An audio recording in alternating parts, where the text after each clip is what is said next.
Hey everyone, welcome back to my channel. Today is a really special day because I'm interviewing one of my best clients, Lindsey. We have been working together for the last 6 months, and in the last 6 months we have managed to scale from 50K to 110K. So I think this conversation is going to be really valuable for everyone that is listening, especially for setters, because we are going to cover some of the topics that are really important for setters that are already starting or setters that want to scale with some of the business owners. So thanks again, Lindsey, for making time for this interview and for hopping on a call with me. So can you tell us a little bit more about yourself? Yeah, so my name's Lindsay. I'm the owner and founder of FireFit Training. We help women in healthcare lose weight and achieve lifestyle change according to their health and overall just change their outlook on life when it comes to health and fitness and getting into a better place with that. I've been a business owner for about 3.5 years now and full time for about almost a year and a half at this point. So super excited to be here and thank you for having me. Awesome. Thank you for the introduction. I have some questions ready for you that I want to ask you, so let's dive into it. So, Lindsay, you said you built your career as a nurse. How did the idea to merge nursing and fitness come about? Like, what is your business and when did you start it? Yeah, so I actually was an ER nurse. I worked in the ER for about 5 years and really lost myself along the way. I was super burned out during COVID and really watched my health decline during that time. And because of being so burned out as a nurse in COVID, I actually decided to make a career change and become a firefighter. So, in order to do that, I had to get into shape. I had to change my lifestyle. I had to lose weight. I had to get into a better place with my fitness journey in order to be able to do the work as a firefighter and pull people out of burning buildings and be healthy enough to do that. So that's kind of where my fitness journey began. And I started actually coaching women online, helping them do the exact same thing that I did and achieve that lifestyle change while I was working as a firefighter full time. I started my business back in 2022. And so we are here. It's been about almost 4 years. So it's been an exciting journey. And I guess that love for the journey itself is what inspired me to help other people, other women, and specifically nurses that are stuck in that pattern, break that pattern, and become a better version of themselves. Love it. 4 years is not a small amount of time, and only in 4 years you managed to scale your business from zero to 110K. For most people, it takes a lot more time. Like you have just scaled it really fast. But I wanted to ask you, like you mentioned, you were working with nurses. You were a nurse yourself for 5 years. So why do you think nurses are such a powerful niche for fitness coaching? Yeah, it's a good question.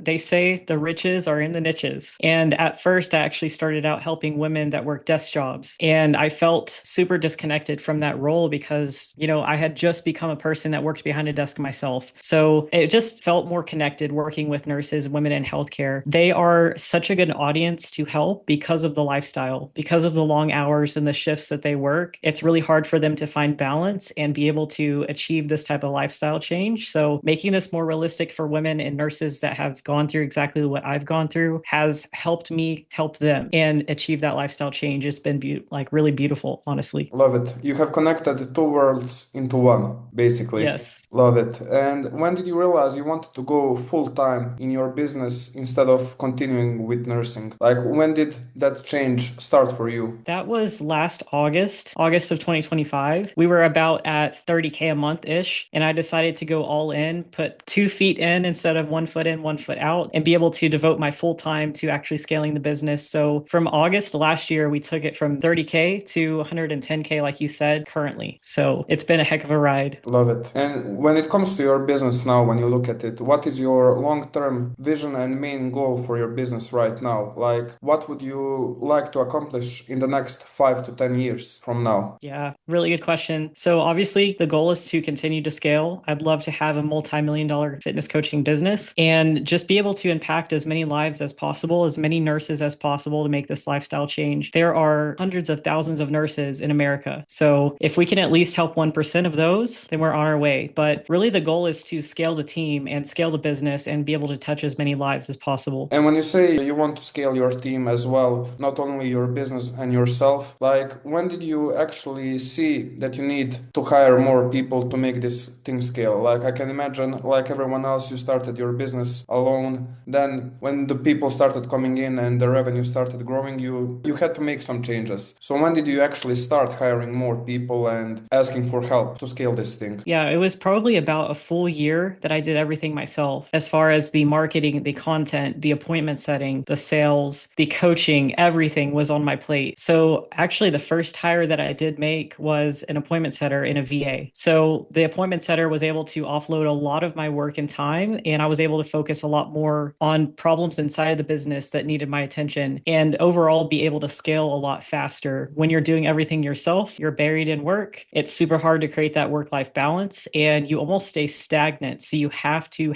scale. You have to grow your team if you want to be able to get past 5, 10, 20, 30K a month. You have to scale. You have to hire people. So the appointment setter was a very vital role in my scaling process. Love it. At what point, like, were you at 20 or 30K when you first hired your setter? When did it happen? I was actually at 5K a month. 5K a month. I was literally my first hire. So because the DMs were so busy, we were getting clients left and right. It just became too involved while working full time, still as a firefighter. So I was working 48-hour shifts, and it was just a lot to be able to work at the same time while sending DMs, while sending outbound messages, trying to get calls booked, then taking sales calls on the side. So that appointment setter was my first hire, about 5K a month. 5K a month. And let me ask you this, a lot of people, especially that are not in sales, don't consider the setting role that important. How important was it actually for you to have a good setter, or at least a decent setter that is going to help you to have more time for the things that you need to focus on? Oh gosh, you have to have a good setter, literally. And at first, I was doing everything on my own, no script. I was just making things up as I went, and obviously not the best kind of structure. But the appointment setter is the initial look at the business. It's the first contact for a lot of the people that go through the sales process. So that first impression means everything for the program, means everything for marketing and sales. And if they have a good conversation with the appointment setter, they will likely show up pre-sold and pre-closed. So it's huge. Most important aspect of the business is the appointment setter. But when you look at it, a lot of coaches and a lot of businesses actually manage to hire a lot of setters, but they don't make the results that you make. So what do you think is the key to actually scaling? Is it having a good appointment setter, or is just having as many appointment setters as you need? Oh, it's definitely quality over quantity. So being able to spend time with the appointment setter, training, going over conversations in the DMs, and just overall the communication aspect of things is probably the most important part. You can have, like you said, 5 or 10 appointment setters in your DMs, but if they're not converting and actually getting people booked for calls, the whole thing falls apart. So super huge, super important. Definitely. Let me ask you this. Once we started working together 6 months ago, like it was the beginning of August, you were at around 50K. And once we started working together, we managed to scale to 110K. What do you think actually changed inside of your business, and what actually changed for you once you got that good setter? Yeah, really good question. We had an appointment setter at the time. He was okay, wasn't the most trained, but would fall back into old patterns and bad habits very often. So I guess it just depends on how coachable and trainable the person is that is doing the appointment setting, their communication level, and all of the things there. But not only that, being able to implement feedback and actually change the processes and be able to look at numbers and analyze those numbers to see what they need to change on their end. Like as far as you go, you're very numbers driven, very data driven. So if you notice a problem, you communicate with me first of all, first thing. You're like, hey, Lindsey, we have an issue getting people booked on calls after the call offer. So then you actually take matters into your own hands and you analyze what's going on. And that takes a lot of the workload off of my side as the founder and suggesting things that may work a little bit better for the process. Definitely. Then I have to ask you this question. When you look like you have hired a lot of setters, you have went through a lot of setters. What are some good qualities or green flags that you are looking at when you are hiring someone? And what are those red flags when you are hiring someone? Like we have a lot of people that actually lie on interviews. They say they have managed to scale to 100K, 10 million and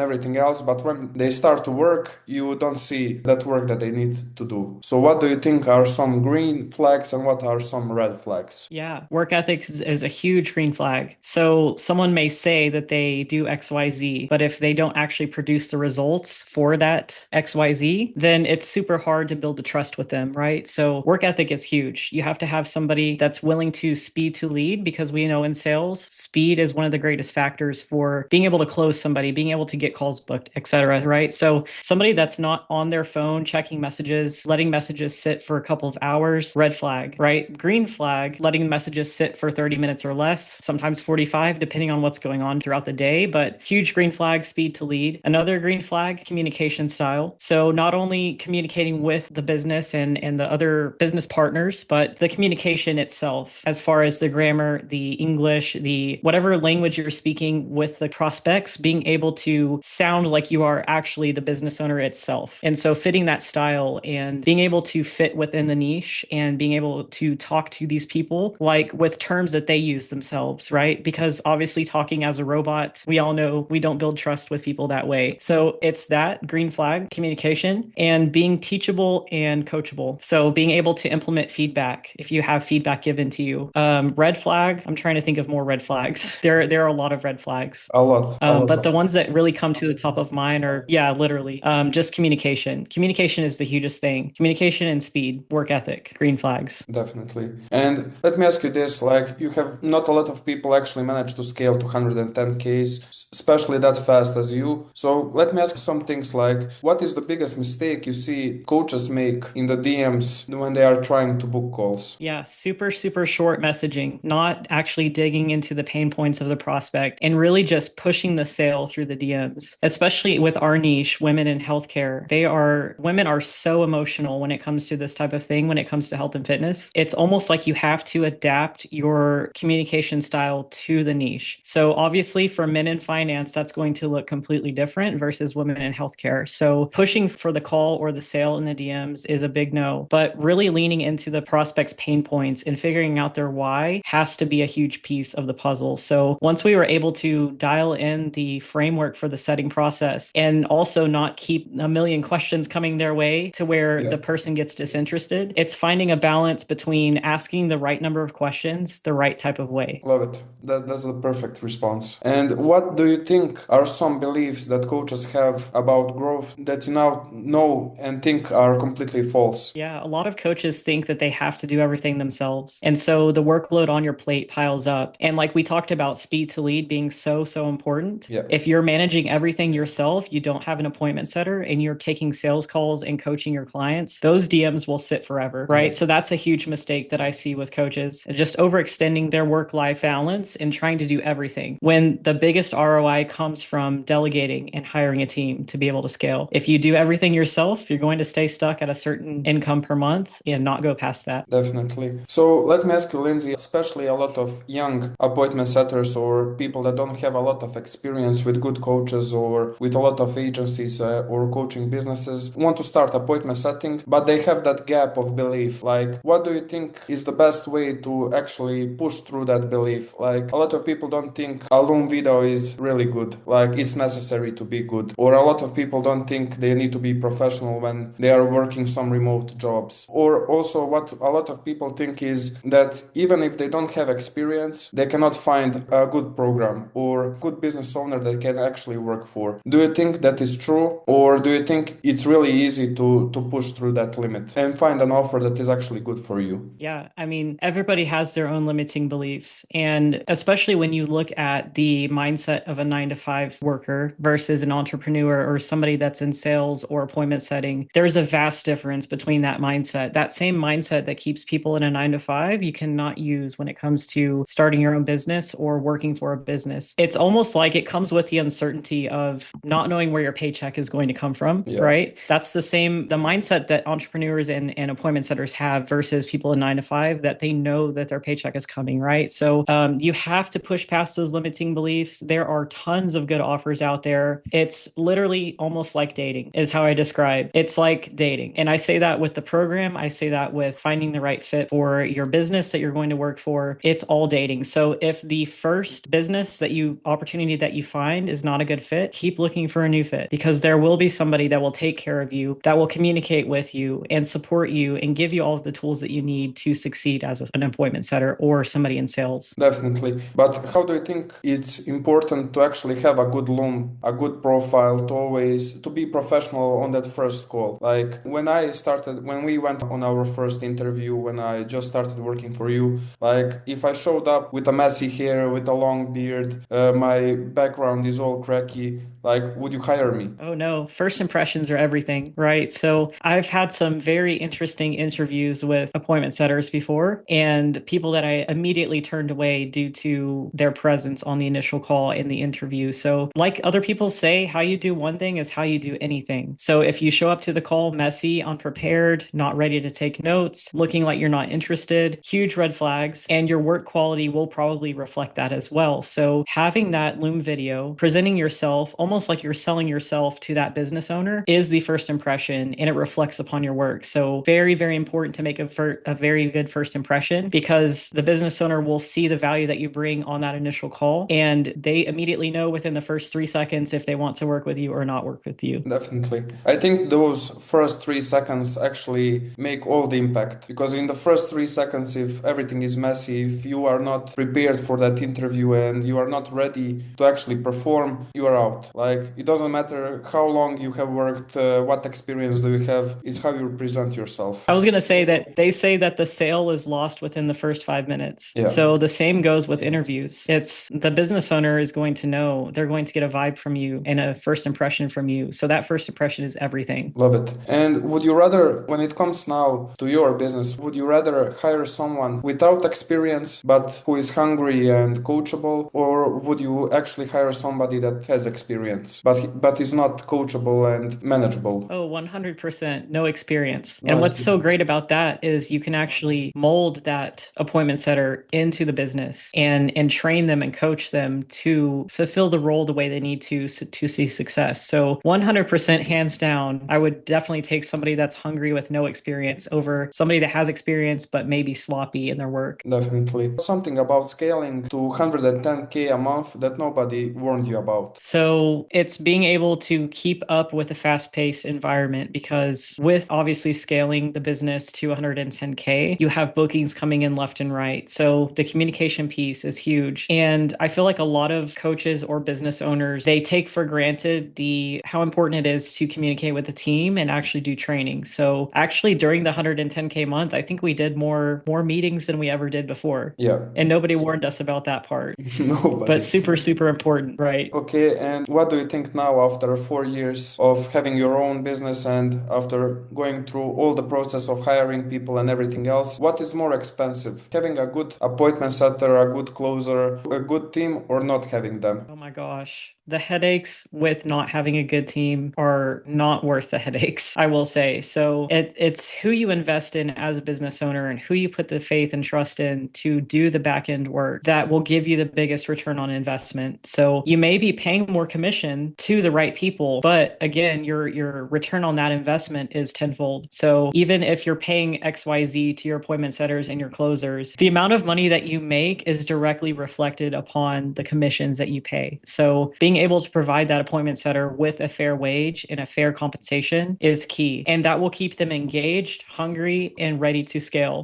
continue to do more work and put the work in. So obviously as an appointment setter, you're commission based for the most part. There are some offers that do hourly, but your hunger will directly reflect on your commission checks. Definitely. And what do you think now when it comes to the new age, let's say it like that, where AI is involved and everything else? Do you think that DM setting is going to last and people are still going to be needed for that job, or do you think AI is going to replace them fully? Oh gosh, good question. You're asking the right person, because I actually have experience with a past prior setter installing AI into my business, and the results were they tanked our profits. So there's just something about the human factor that's not given with AI, and people immediately smell AI when they're talking to an AI chatbot. They already know, they have no question. The response rate goes down, the trust goes down with the prospect. So I believe that AI will not ever fully replace appointment setting. I believe that the human factor is key, and it directly reflected that upon my business with the setter that installed the AI chatbot. We immediately saw the damage from that. So 100%, the human factor is key, and humans will always do a much better job at relating to the prospects and building trust in the DMs in order to get people actually signed on and booked calls. Lindsay, do you think actually that having more leads leads is more important, or how you manage those leads? Because a lot of coaches, especially in this space,